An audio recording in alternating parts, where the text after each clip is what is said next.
Welcome to Business Growth Talks YouTube channel. Today we have Solomon Thimothy, who's a market-obsessed entrepreneur and co-founder of Clickx, a marketing intelligence platform, and CEO of OneIMS, an online marketing agency. He is known for building successful organizations and helping clients generate quality leads. This is going to be a fascinating conversation. I hope you enjoy it.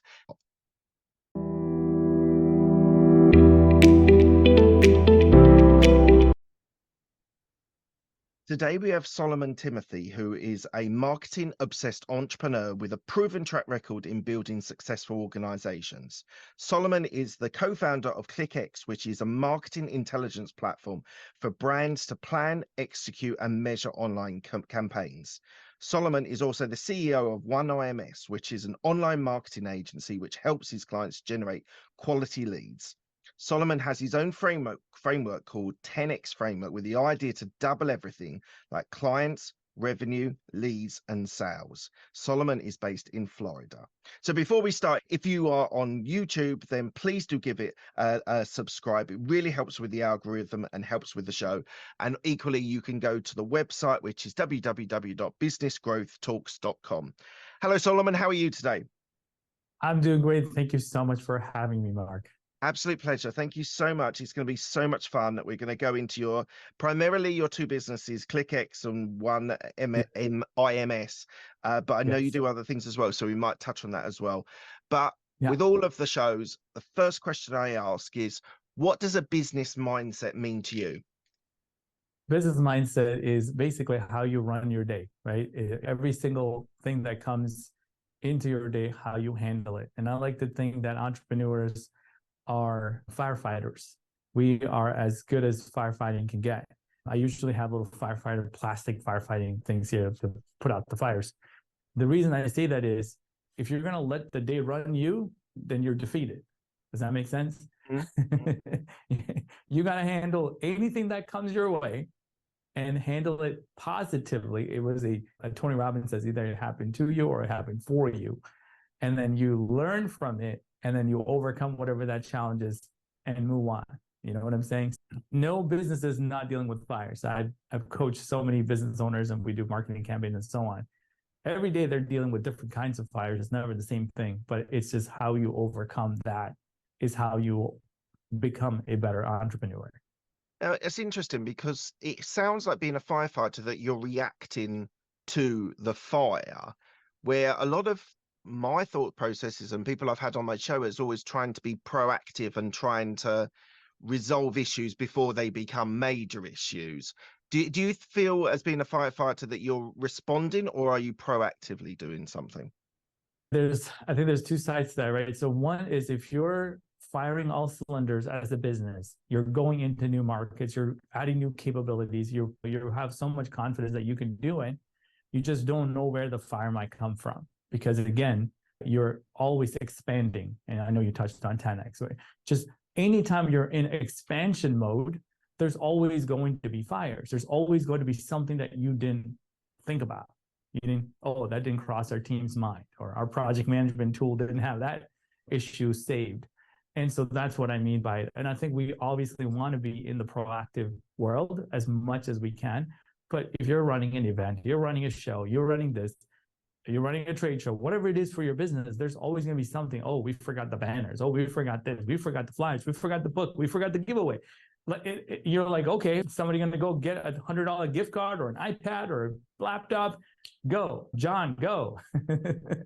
Right? That's what I mean. Yeah, no, I get that because I was having an interview with a guest a few weeks ago, and he said, it's always a new level for business owners. So you make your first 100,000. You've never made 100,000 before. So your problems are things you may not even have thought of. Right.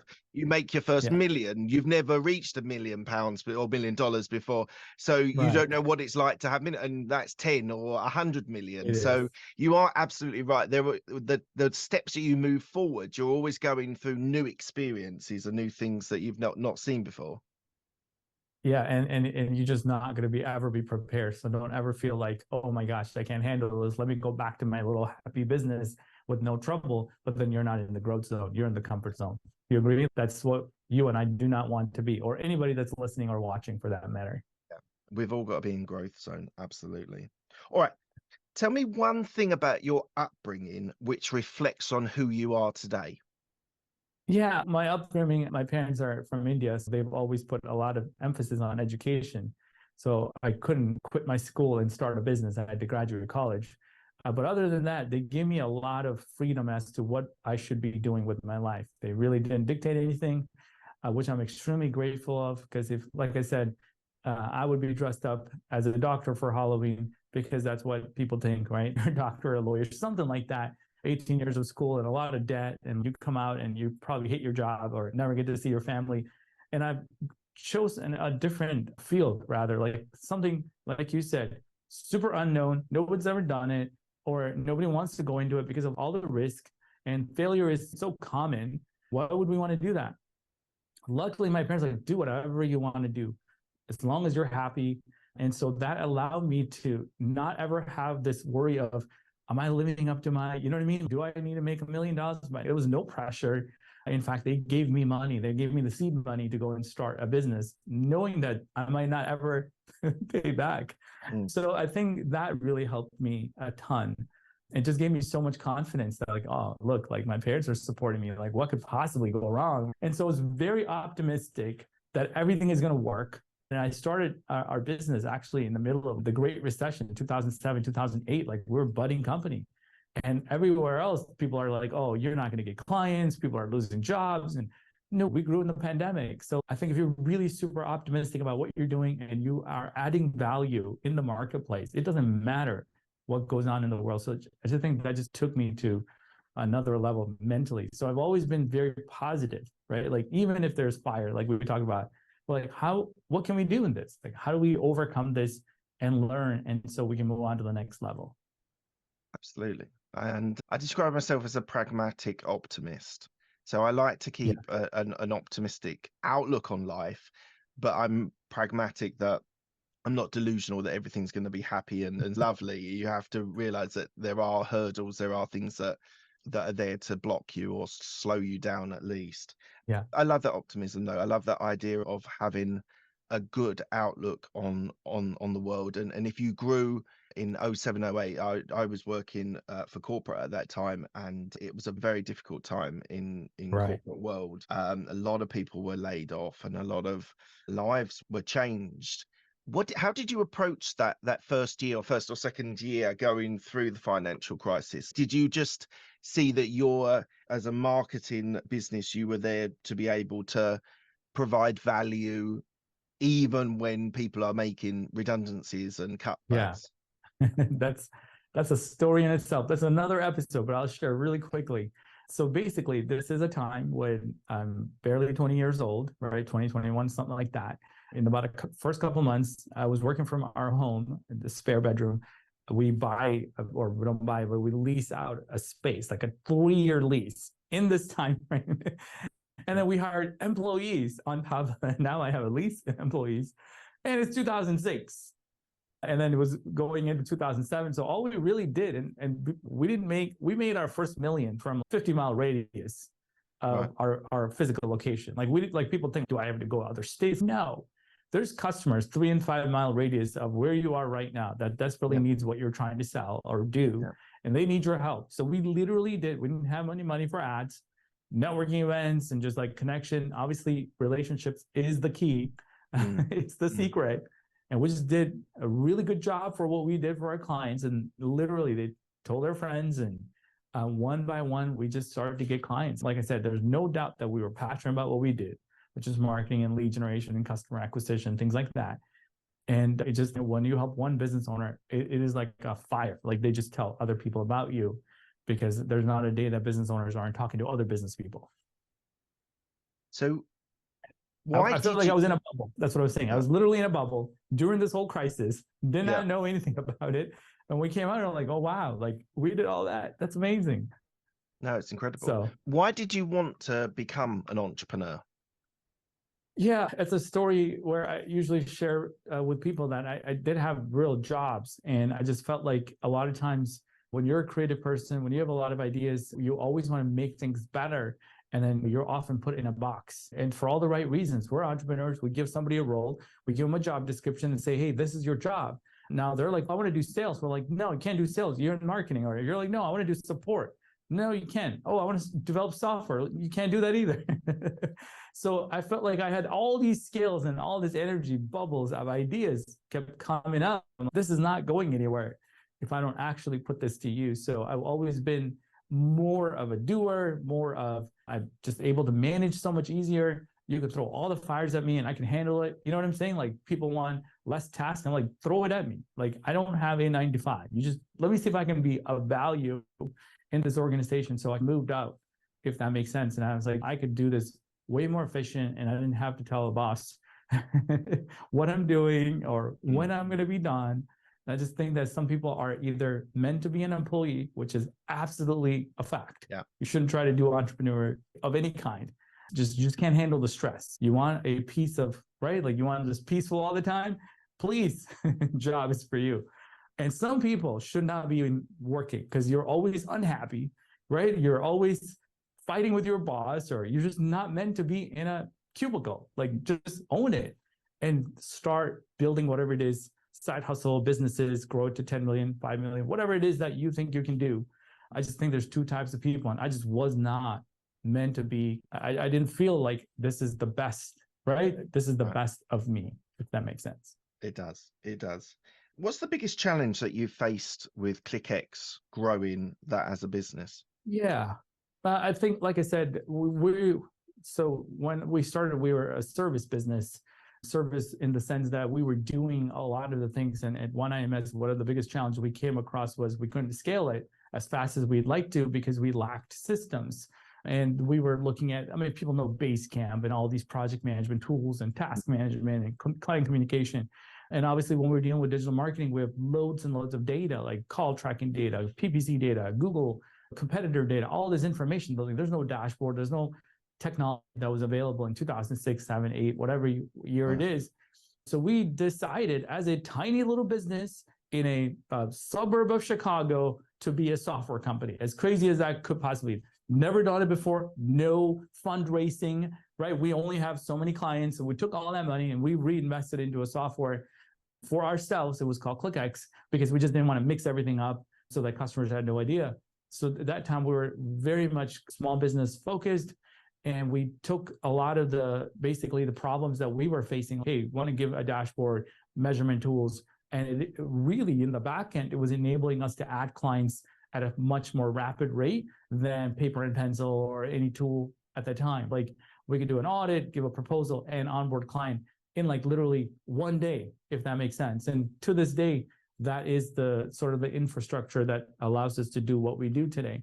So I think the biggest challenge is that I'm not that typical entrepreneur who went and raised money and hired a bunch of genius entrepreneurs or developers and the CTO and all of that. I did obviously go to 1871, which is one of the largest sort of co-working and incubators in Chicago. And I mentor business owners there. These guys are trying to raise money. I'm like, dude, I never had to raise money, but I'll show you what you need to do to have a successful So Solomon, why did you never raise money? Being a tech company, being a software company, what drove you to the bootstrap mentality rather than bringing in large investment? That's a great question. A lot of people ask me that. The reason I say that is all the businesses that I worked in that raised money, the CEO was always like a slave to the people that gave you money. And whether they give you $1 million, they give you $1.5 million, they literally called you anytime. And guess what happens to the team? We're under pressure to produce some sort of report because we have to show growth, and we're just like pulling growth out of nowhere. I was like, hey, I need the freedom to build whatever it is that we think our customers would need, and our customers are our investors. They're investing with us. We take their money. It's a good stewardship, and then show them here's what we can do for you. And over time, we're investing into an infrastructure that allows us to scale, which is like the name of our products and systems and our programs and everything. It allows us to scale, but we never had to take a dollar from the outside. That means we never had to prove to anybody anything, right? We just didn't think that needed to be the amount of pressure that my partners, my brother, and I need to go through to be successful. And quite frankly, we're an example of anybody who might be looking to create a business and you didn't have funding. Go sell, take that, and invest into your business, this means that you may not take a salary, but that's okay. Like, it's the same thing, whether you borrow money and you take yourself a salary or you didn't, but we were willing to sacrifice to build something we felt like we were called to do, if that makes sense. Yeah, no, it makes incredible sense. Financial It's not for management. everybody though, Mark. No, I don't think I it's for know. everybody. And the businesses I run, I've never taken investment, and me and my business partner don't intend to. We are in that mindset of growing. Yeah. And when we grow, we reinvest back into the company and then build up the business that way. So I get that. How quickly did you employ salespeople? Because sales is obviously the lifeblood of a business. Yeah. Did you initially do the sales, or were you quick to bring salespeople in? No, it's a great question. So my brother and I, the reason why I had to get my brother into the business is that I was doing everything by myself. I was literally the producer, and I'm always been the back end, the doing of the campaign creation, launching, whatever you want to call it, web development. I did everything. And when I was struggling, basically, I just couldn't manage it. My brother at the time had a corporate job. I said, like, Sam, do you want to do that, or do you want to do this? And obviously, I don't know a lot of people that are super happy with corporate jobs. And he was, yeah, whatever, it pays me really well. I'm talking about Fortune like 10 company, right? This is Coca-Cola. Like, he had really good job. I was like, quit that job, dude. Do this with me. Obviously, that at the time did not sound like a great idea, but he did it. And he was really good at a lot of the things that I was bad at, like bookkeeping and things of that nature. He was really good, super detail oriented. And to this day, he's our partner. He does a lot of front end sales, and I just did all the back end work. And we certainly did hire, but that was my first hire, if that makes sense. Right. He became it, and then he ran with it to this day. And later on, we had to bring on more salespeople. But the good thing is that in our industry, what we're selling is essentially it's a retainer. So our customers, we can't bring on 10,000 clients in a month, right? Like, we're not trying to be like that, because we're not truly like that SaaS side of business. We have to do fulfillment. So we don't need 70 salespeople or 100 salespeople. We just need enough salespeople to meet the growth of our business. Like, it's more of a quality over quantity kind of a business. Right. We want clients that are paying more and less of them, more quality, if that makes sense. So we need higher quality talent to be our salespeople. We certainly did have salespeople before the 6 or 7 months into it. We hired not so great salespeople, but we had salespeople. Like, we just hired people. We posted a job and like we started hiring people. But little do we know about sales and scaling and all that at the time. But to answer your question, we did not hold back on hiring people, whether it's sales, whether it's marketing, whether it's appointment setting, whatever it is that we felt like we needed, we were just unstoppable. How do you keep your clients? Because obviously retaining clients and maybe cross-selling them other services that you provide is almost better than bringing in new clients. How do you keep your clients and cross-sell them? You hit the nail on the head on that one, because we do believe that exact same thing. So we don't need all these salespeople, right? If you have salespeople that are not producing, they're actually going to be expenses. And you don't want salespeople that are not producing because you don't have capacity, right? That's another problem. So we have a formula that we actually implement for all of our clients.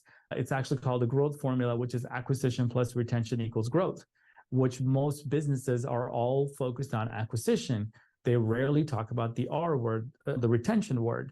So we believe in having a really good both, like you have to work on both. So literally our business to our customers is helping them acquire clients and retain the people that they actually already closed, so that they don't get prospected by their competitor and all of a sudden you're now replacing your revenue to just get to where you were last month or last year or whatever it is. And so we put a huge emphasis on retention. And the way that we do that is by building a partnership with our customers and letting them know that this is not like a short-term thing. If you're looking for some quick fix to your business growth problem, I'm not it, because guess what? It's not going to work. If you're truly looking to grow, which is right, the growth formula, the acquisition plus retention, that's the entire business that you're in. So our customers end up being 5 and 10 year long clients rather than 6 months or whatever it is, right? And we do that by showing them exactly what they could become if they stuck with the program long term, rather than like jumping and doing things. And at the end of the day, Mark, to be honest, that's really what business growth is all about. And this show is all about, is how do you grow it? And you got to retain the client customers and have an engine that's constantly bringing in new leads, new blood into your business, to your salespeople, booked appointments, and they're able to close. So it's a really good handle or balance of both, if that makes sense. It does, 100%. And we subscribe to that 100%. We want to keep clients for as long as possible, renew every year, because we have a renewal service on our podcast booking agency. And the aim is that they stay with us 2-3 years. And we've had clients right from the start that have always renewed. And we work very hard on that. And what we've also found is, and maybe you're experiencing the same things, is if maybe they do want to end the contract, they're also, if they've had a great experience, they say, oh, my friend Jim, who runs this marketing business, he would be great working with you as well. So referrals is obviously another way that, what's your view on referrals? Oh yeah. Like I said, I think it's the thing that most people don't really take it seriously because it's not predictable. That's what I say. Referrals are not predictable. So you can't really put it on your Q4. Hey, I'm going to have 75 referrals this quarter. You don't know. So what we usually do is we build referrals into a system of some sort. So after you're done servicing the client, you would ask, this is part of your sales script. This is part of your fulfillment people's script. Hey, do you know anybody else that might benefit from what we're doing? Or who do you know, rather? Does that make sense? Yeah. That I can have a conversation with. Maybe it's a fit, maybe it's not a fit, but I love talking about this stuff. Mary, do you know anyone that you think you can connect with us? That's happening. And also it happens organically as well. There's not a day or a week, rather, that I wouldn't get an email from someone like you that says, hey, I would like you to meet Jim. I think you guys be a great, does that make sense? Like you pay forward. I'm probably going to connect you with some people and you're going to be like, wow, because at that moment that this is a relationship game and it's not so much, what can I get? That just doesn't work, right? The universe knows that it doesn't work. Yeah. And I think the more you pay forward and you take care of the people, if you ever meet somebody at a networking event, the best thing you could do is not become their client. If they do what you need, then yes. But I like you to connect them with 2 or 3 of my friends and say, hey, look, I met this guy. He has this super cool, whatever it is. I think you guys should connect. Yeah. And what I just did is I've connected them into my network. And although we were networking event thinking we're going to get some sales, it never comes from the person you meet. That's the number one thing is how can I be of assistance to somebody else? And I try to do that as much as I can, of course. Business relationships are so important, and nurturing those relationships and being able to help other people. I'm not necessarily in the woohoo that it's all going to come back to you, but I just think as a good practice, you should be trying to help other, because there's win scenarios, and that's really what we're looking for. It took me a long time to realize that it's not like sport, a win-lose scenario. You can have win scenarios, and that's really, as a business owner, entrepreneur, that's really what you should be looking for, isn't it? And we actually added one more win to that because we do partnerships. So there's us and the client that we're working with and their clients. Yeah, it's got to be win for all 3. Right. Because most of the time, so for instance, if I'm doing something with you, Mark, we're going to add a capability that's podcasting. So we're going to say, hey, we can help you, completely do end-to-end podcast production. They're like, oh, awesome, cool. How much is it? Whatever it is, $5,000. So they're like, okay, sign us up. And they might come to us and then we give you that project. So you have to win, we have to win, and they have to win. And if one of them is not winning, then it's not a good, a good deal.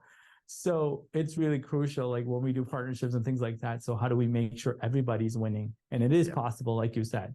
We don't want anybody feeling like they got a short end of the stick. Yeah. What's your biggest revenue service and what's your biggest profitable service? Yeah, so it really depends on the business that we're talking about. For instance, on Clickx side, we have a software. So we built a software that helps mostly consultants, agencies, coaches get new clients. And that has a subscription, of course. And we've been raising our prices because we were adding new capabilities to our platform.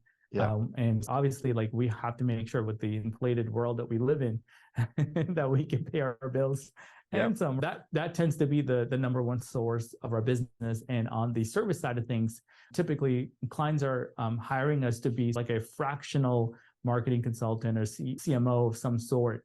And because of the high caliber of the people that we have to employ, we have to put a premium on it. Because like I said, if you're going to hire a CMO, it's well into the 6 figures to have a really good CMO work for you.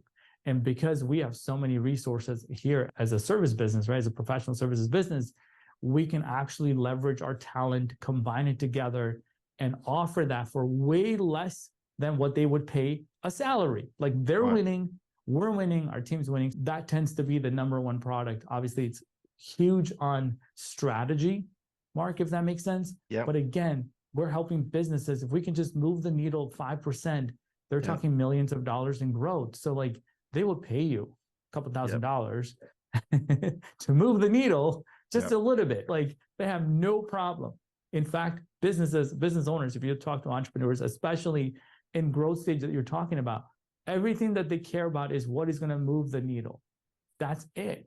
What's working, what's not. So our team is really good at figuring out what's working in their marketing and what they need to invest more in. Do they do more paid ads? Do they make more podcast interviews or whatever it is that they need to do? Do they do more digital PR? Do they do more trade shows? Even in a world where we think there's no trade shows, like our customers, we have customers do trade shows, like anything that is actually driving it. And how do we know that? We put measurements in place through the entire sales funnel.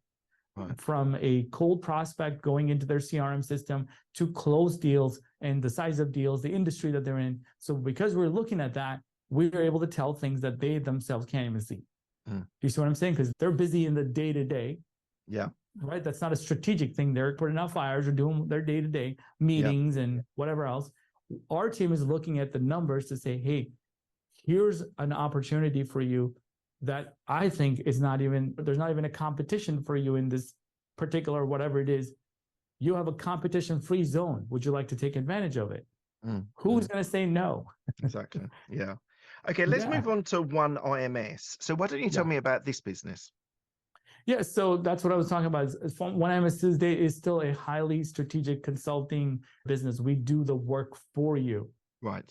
Meaning, we are an extension of your marketing team. So most of our clients have maybe one person or two people, 3 people in their marketing, but they cannot do paid ads. They cannot do organic. They can't do web dev. They can't do ebook generation or top of funnel or anything like that. At best, they might be able to write some content because they're somewhat subject matter expert in their field, but they're like, hey, we need a lot more help than what our team is capable of doing. So we take on that workload on their behalf and we execute the campaign. That's right. Paid ads, search, social, organic. And then we're doing the entire measurement, which is like their CRM system, their sales seats, how many people, they're doing cold email, we're implementing that for them. If they're doing prospecting or if they're doing inbound, which is anything to do with inbound content creation. So that is a very basically laborious service-based business.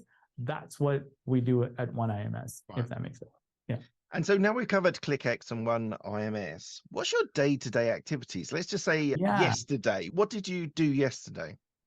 Yesterday, I was on a podcast just like this. I did, so fortunately, I'm really blessed, Mark, to be able to have the time to do things like this.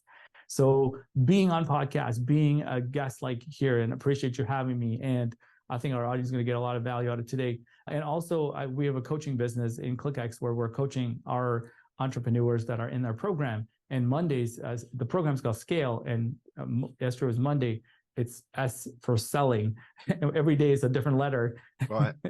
And so I listened to it. I didn't have to contribute. We have a sales trainer who's been there for 23 years, Patrick Geary. Like he did his thing and I showed up there after that. And I do one-on-one calls with some of the customers that we have. But that was my entire day. And I had a sales call at 5 o'clock. So 2-3 calls, and either I'm creating content or I'm on a guest like something like this. And that's it. The real business happens by the people that we have. So if you can imagine, that's what an entrepreneur needs to work towards, where the business does not depend on you pushing the buttons. And this is a concept that I'm coaching and training every single day. But like I said, I get to live it, and I'm really lucky and blessed to be able to have a team that can run about 90% of everything that has to happen in the business. So that's what my day was. It was so hard, wasn't it? It was really stressful. No, it's a wonder. It's an amazing day. Talking on podcasting, coaching. It's what a lot of people aspire to when they're starting business. And what we find, unfortunately, is that in many cases, the entrepreneur is often the bottleneck for growth, for future growth. And they need to be challenged, that they need to step aside, think strategically, think high level on where you want your business to go, but let Mhm. other people, let managers manage people, and let the employees do the work that you need to do, and you just have an oversight of it. Is what I talk to entrepreneurs, and that is often the biggest like a slowness of their growth of their business, is that they think they're the best people positioned to be able to run the Right. business, to be in the Oh, business. yes. How do you deal with that with coaches when you're coaching someone and they're like, but I'm the only person that knows everything about my business? How do you say to them, you need to get out of the way? Yeah, this is now you're like, that's my day to day. So I think the first thing is you need to have a team. If you don't have a team, you don't have a business. That's number one. So if you want to be that solopreneur, there's nothing wrong with that. But I contribute, like, to the way that I define my team is the reason we have any profit, because they're the ones doing the work. Like, Mm, I don't do the work. And so first thing is you need to have another person, even if that's a virtual assistant. Now you like somebody in the Philippines, wherever you find them, right? Now you have a business because you have one more person in your business that can do things for the business that can mm, then drive some results. And what you've done is you handed a lot of the things that you were wasting time on, quite frankly, because those are not the best use of your time. You now get to do higher revenue producing things yeah. while they're doing the things that we actually don't enjoy doing, like emailing people or whatever that might be, right? Like just simple stuff. And now you have one virtual assistant, and you might hire a salesperson next. Now you have a business. Like, okay, salesperson does this, and the virtual assistant does whatever. And you might have some outsourcing. You're not doing any work, you're outsourcing the work. Like little by little, even though you're the best at it, like you need to not do it, because if you're actually doing things that you don't enjoy, your business is not going to grow. You're not going to feel fulfilled. You're going to be drained. You're going to overwork, right? Like all these other bad things starts to happen when you take on all of this stress and put Yeah. it on your head, if that Yeah. makes sense. Yeah. So What do you, in your businesses, what do you track and what do you measure to show growth? yeah, so I think for us, sales is a byproduct of how well your marketing is working. If I want to get a really good Q1, we're at Q4 for next year. If I want to get really good Q1, I got to work right now, because my Q1 is very much dedicated on what I'm going to be planning and executing, what webinars or what events or whatever it is that we need to do. And we're talking B2B companies, right? So these businesses have to do campaigns right now or get ready so that they can launch it on January and be able to book a bunch of appointments for their salespeople to do that. So we track much more on top of funnel than we do on the bottom of funnel, because like I said, bottom of funnel, if I want to close a sale on Monday, I'm not going to go prospect on Monday and be like, Yeah, does of anybody want to course. buy my thing? Yeah. Nobody wants to buy your thing, right? Like this is not going to happen. So if you want somebody to buy your thing, you need to be working way up the funnel. And I even walk around with funnels in our office, believe it or not, to make my illustration. But long story short, we got to be working way up the funnel to be able to have a really successful quarter, month, whatever it is that you measure. So we're measuring visits and top of funnel leads, and those leads to becoming an appointment, if that's the kind of sales funnel people run. And then we're also looking at whether or not that appointment turned into an opportunity. An opportunity means that now is somebody's going to give a proposal of some sort, and they either accept or they don't, right? So we're tracking that, because those indicators are going to give me the actual result that we're looking for in the business. How This do you for keep, me and the clients. yeah. What's that? Yeah. And I was just going to say, how do you keep your talent? How do you keep your best employees? Yeah, I know. That's a question that we got to ask ourselves every single day, because every single person, they have like I call it a superpower, right? Everybody's good at something, really, like you're good at this. So it's our job as entrepreneurs to find out what is it that my employee really wants to do in their life, what fulfills them. And we just have to keep moving them around until they really feel comfortable with the thing that they do. And I think it really comes down to coaching them and really figuring out, do they enjoy what it is, or are they good at what they do, or do they want to do something completely different? And we have to make roles when roles don't exist, because we really want to retain the talent. But I think it's, if you put them in a box again in a world like today, they're just not going to be enjoying it. If they don't enjoy it, they're going to leave. But not that they're going to get the next job and they're going to stay. It's just that they're going to keep looking until they find the thing. You and I are better off finding the thing here so they can stay and flourish, rather than just going from job to job. And I look at resumes every day, and I always look at how long have they been staying in this job. And if it's 8 months, 12 months, I'm always wondering, like, why? I blame the company or whatever because they couldn't figure out what this person really is good at. Shame on them. Like we live in these little job restriction, right? Like zones. Do this. If you're a call center person and you don't enjoy it, you got to find something else. Because like I said, you're going to be stuck behind the call center job. And it is the company's job. It's the manager's job to say, hey, Sally is really good at talking to people. Let's find her another job that I think she will flourish in. And you just help retain that person. Yeah.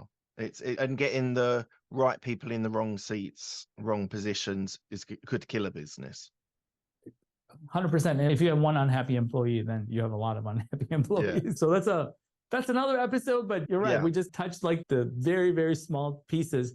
And when a business is not looking into every person and their talent and their unique ability, you're going to run into, like you said, like unhappiness, or they're not feeling fulfilled. They're looking, or there's not a day that people aren't getting prospected, right? The HR world is the same as the sales world, right? They're being prospected. Like, hey, you want this?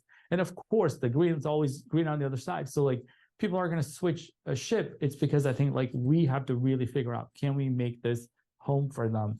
And if we can't, then you coach them out. That's what I call it. If you can, you coach them up. It's one or the other.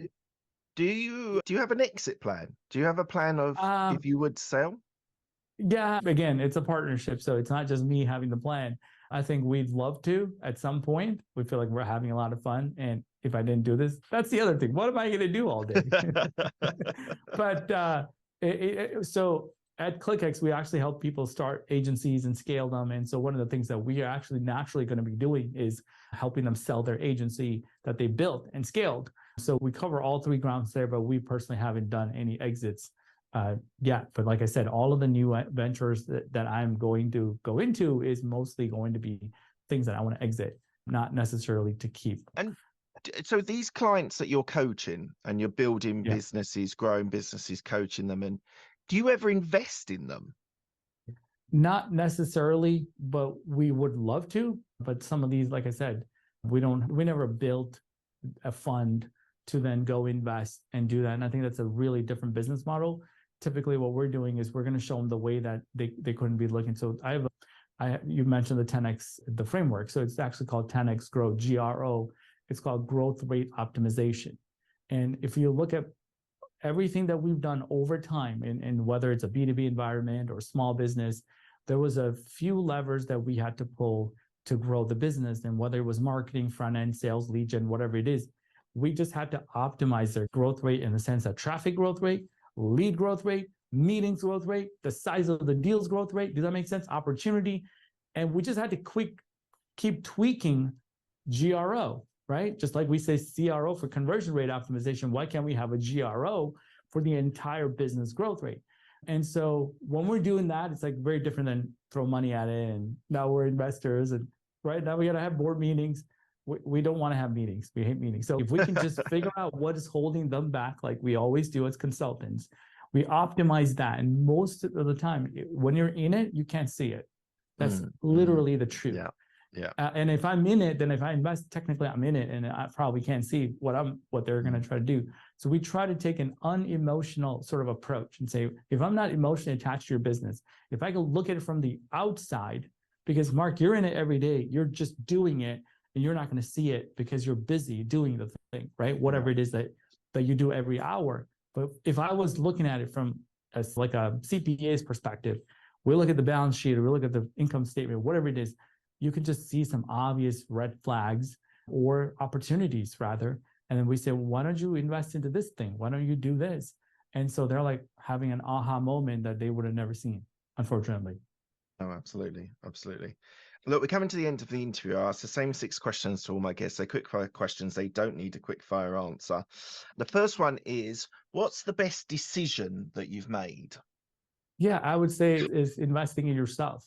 Being an entrepreneur is one thing, but if you don't invest in yourself, you're never going to grow. So I have an insatiable thirst to be coached rather than me just coaching. I think we have to be constantly filling up ourselves to be able to give out. So I'm a huge self-development junkie. Personal development is really important to me. And so I'm in like 5 programs all the time. What's the last conference or sort of event that you've been to? I was in the last event that I was in Toronto on the 18th of October for Strategic Coach. It's a workshop by Dan Sullivan, if you know who that is.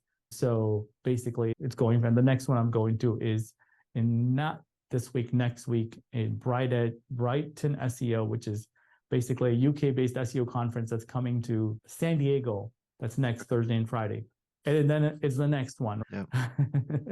So you really have to stay abreast of the industry, entrepreneurship, and the industry that you're in. And I think, again, I have the freedom to go and to enjoy all this because, like I said, we're able to run our business on Slack. As easy as that sounds. What's the best piece of advice you've been given? Yeah, take risk. I would say I wish I took more risk when I was younger. If you're younger and you're growing $1 million, $10 million, whatever dollar business you're growing, you have to take risk. And the biggest thing that holds us back is fear, this 4-letter F word. And you got to build the courage to be able to take risk. So if I can maybe help an entrepreneur that's listening today, do I do this? Do I add this capability? Do I not add this capability? Do I hire this expensive person that I don't know if they're going to work out? Dude, take risks because you wouldn't know until you've done it. And we as entrepreneurs, we don't like lose. It's either you win or you learn, right? So you learn. Yeah, nothing to lose. Absolutely. Who's helped you most in your career? Authors, people that wrote books, like everything, like I was reading Zig Ziglar just like last week, and I was telling all my people to go buy Zig Ziglar's Secrets of Closing the Sale, or like I said, Dan Sullivan wrote a couple of books with Benjamin Hardy, which is really good. 10x is easier than 2x, or Who Not How. I'm constantly buying books. When you go to a conference, you watch a video, the guy's, I read this book. I'm like instantly buying on Audible because if I write it down, I'm going to forget. There's a test, I think it's called Kolbe. I don't know if you know what a Kolbe assessment is. People should take that assessment. It's called Kolbe. There's a lady by the name Kathy Kolbe who made this assessment, Kolby, and it'll really tell you more about you. And I have the assessment tells me that I have the thing that makes you do things fast. Like as soon as you hear it, you do it. So I'm like constantly realizing that's what I do. I just listen to something, I do it right away. I take action. So there was a conference for Nashville in 2024 in May. I didn't buy the conference ticket, but I already bought my hotel and my ticket to fly there. And most people buy the conference ticket and look for flights later. I'm like, no. I got to make sure I get the flights, the hotel. That conference ticket is not going anywhere. So exactly. I'm like, fast action. And I think I was the first attendee in this place that I already paid for everything. It's because I know myself from this Kolbe assessment. Like I am like a 7 out of 10 on this quick action, whatever that is. Yeah. No, I get that. And what I love about that is that when you're reading, listening to podcasts, whatever the way that you learn, it's really important that people just don't read for reading's sake. They actually think about what they've read and either do something that they've taken from that book, because you just get to analysis paralysis if you just keep on reading and don't do anything with it. So I implore all of my listeners that it is actually a really valuable skill to actually consume that data, YouTube, podcast, books, whatever it is, but then being able to then relate it to your business or your life or your family, whatever you're reading about and what you're doing. You've got to be able to action it. And it sounds like you are an action an action taker. And even if it doesn't work out, you learn, but you got to be quick, as fast as you can possibly move. Amazing. Tell me about a regret that you have. I would say going back to wish we'd done more risk taking, more capabilities, hiring more people maybe, right? Because you're in a partnership, this is something for those that have partnerships. You always got to get your partners involved in to do everything. It's like a marriage. And this is where partnership work, because you get to, do things that they're bad. I'm bad at certain things and my partner might be really good at it. But when it comes to taking risks or doing new things, if people aren't on the same page, like I'm fine. I'm like, let's just continue. If you're happy, let's go. But there's opportunities where I've heard partnerships like it doesn't work because they're not on the same page. They're not seeing the same thing. They don't see the same vision. Like I said, I'm a very high risk taker. And my partner's, which is why we're opposite, and it works. He's very calculated and he's very much methodical and he's very, let's safety first. So that's, I would But say, as like I entrepreneurs, said, though, Solomon, as entrepreneurs, you have to take risks. That's the right, whole premise of starting and running a business, is that you're right, taking a risk that you're going to be successful rather than having a stable employee salary coming in. I think obviously some people are more risk averse than others, but the actual premise of starting a business is a hugely risky exercise, isn't it? yep, yeah, it is. And like I said, if you can take more risk, whether 9 out of 10 times things will work itself out, but people are just sitting against fear. That's what holds people back. They don't want to do it because they're afraid that they're going to lose the whole ship. Yeah. And the fact of the matter is, it's not. And I think it's you thinking that way, right? And I read this quote from somebody: never take counsel from fear, or counsel of fear, or something like that. I'm like, most people take counsel from the fear, or whatever the fear emotion that God gave us, but is, you don't want that counsel. It's not going to get you anywhere. And equally, negativity. I have to taper my consumption of news articles and things like that, because I find it so negative and so disruptive of my entrepreneurial creativity. So I very much, in the morning, I'll read the paper online, and then I don't really look at it for the rest of the day. I know what's going on in the world, so that's useful. That's an advantage, but I'm not constantly looking at every couple of hours. It just is it wastes time, because you're just constantly looking at a thing that you looked at 2 hours ago, which nothing has changed. Or equally, the way that news is presented is that they are targeting things that have gone wrong. A That is war, correct. an example, like the current example, what people are obsessed about, and actually, in a lot of ways, it does affect our lives. But in a business sense, we've got to look for opportunities for growth, for being able to develop our people, develop ourselves, and that doesn't come from reading the newspapers. Yeah, no, I try to go as many days as I can without reading the news. And if I do read the news, I read Barron's, which is a financial news. So I'm like pretty much zoned out all the junk. Yeah. What are you most proud of? I think the team that we built over the years, and we're just like I said, they really are the business. I like to say I did anything, but I didn't do much. And I've been like this for a long time, meaning I'd like to find somebody when we have to add a capability, or it's always the who, not how, which is a quote from Dan Sullivan, but it's always been like that even before I read the book. It's like, how do we get somebody to be able to do that? So we do a lot of things in media, and we have an amazing media department. It's because, like I said, I'm not good at any of this stuff, but some people, this is their zone. This is their thing, right? Yeah. So I can't ever be that. And so I want to make sure that we find the right people, put them in the right place. And I think that, like I said, we've been able to do that time and time again. And believe it or not, like these people have jumped between companies that we have, and it just amazes me how I have the same developers that I started coding the app in whatever year that was to this day, which is amazing, because it's so hard to keep developers and designers and stuff like that. Amazing. What does legacy mean to you? Yeah, this is why I'm on this podcast, because when I'm dead someday, like, what did Solomon do? So I wrote a little tiny book for basically aspiring entrepreneurs called 0 to 10K Scale, helping people get to $10,000. All of these things that I do is technically is impact driven more so than profit driven, believe it or not. And I think the only thing that you'll ever get happy, fulfillment, joy is what you do for others, as opposed to what you do for yourself, like another car, or I'm in Florida, so another boat. Like I don't have a boat, but it's only going to make you so happy. No one's happy because they have a boat. I think they're happy if you get your friends on a boat. You know what I'm saying? Yeah, absolutely. And so we are looking at that and saying, what can we do? And I want to do more things for small businesses, more so than those successful, those 1% or 5% of the companies that are successful.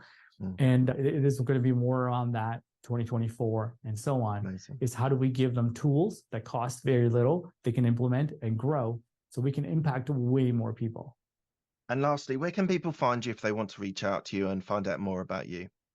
Yeah, absolutely. So I put out a lot of content. So I'm on social media, but my website is thimothy.com. My last name is spelled Thimothy. So just find me on there, and I have links to everything, including, like I said, free resources. We're constantly in giving mode. and you won't have to buy anything from our website.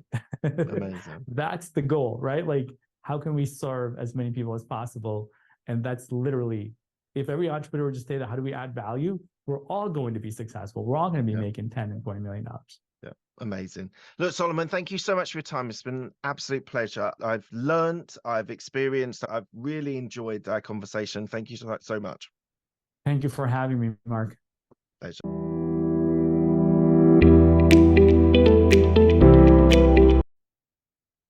Hey everyone. So that was Solomon Thimothy. If you could think of anyone that is more honed, more primed for entrepreneurship, I don't think there is another person out there. Solomon is so much what I envisage as an entrepreneur. Runs multiple businesses, has realized that he's got to get out of the business to let his employees be able to do the business, cares for his employees, is a self-development junkie, does all these conferences, does coaching. He's actually built some of his success coaching services as well. It just, as I say, it's what I would envisage a entrepreneur to be. Now, some of us are better at other things than better at some things than other things, and that's fine. We're all good at some things, but equally, Solomon was aware of the bits that he wasn't very good at and brought his brother in as a partner to be able to do that and have that beautiful marriage to be able to have successful businesses. I really, his business in marketing, so 06, 07, 08, marketing was established, but maybe not so much in software. So I think he was ahead of the game there. I love the fact that he is thinking about how to measure things and being able to make sure that the growth and actually forecasting as well. We didn't get into forecasting, but it sounds like he's planning for most of next year and being able to think about that rather than think about what do I do with this client? How do I deal with this client? He's now looking to grow that business substantially and actually have his employees do the work. Brilliant. He got the support that he needs on the things that he's not so good at. And yeah, and it was interesting when he was saying about that he brought salespeople in, but he in his business as a B2B business, he doesn't need volume. He needs quality leads that he can convert into sales and then be able to retain them and renew them on, which is something that we try and do a lot, is trying to nurture those relationships. So when the next term comes on, you're then got in a really strong position. You've given them value and they would want to renew as well. All these things that I know is if there was an entrepreneurial book, would probably fit a lot of what Solomon's talked about today. So maybe you should think about writing a book or another book. I think he said he has written one. So that was fascinating. Absolutely loved it. I think he is a great guy who just wants to give now, wants to be able to help people grow their businesses, and he says he's targeting more smaller businesses with huge potential growth rather than necessarily more established businesses on the other end of the scale. And I would deploy you to go and look at his website, look at the companies Clickx and OneIMS. If there's anyone out there that needs that sort of support, I think Solomon would be absolutely fantastic about how to grow a business and help you do that. So I would implore you to go out and reach out to him if you see that he could add value. Go to the website first of all, do some reading, see what else that they do. But yeah, really great conversation. As I say, like the definition of entrepreneur is actually Solomon. Hopefully you've enjoyed that content. Hopefully you've enjoyed the interview. And yeah, looking forward to the next one. Thanks a lot.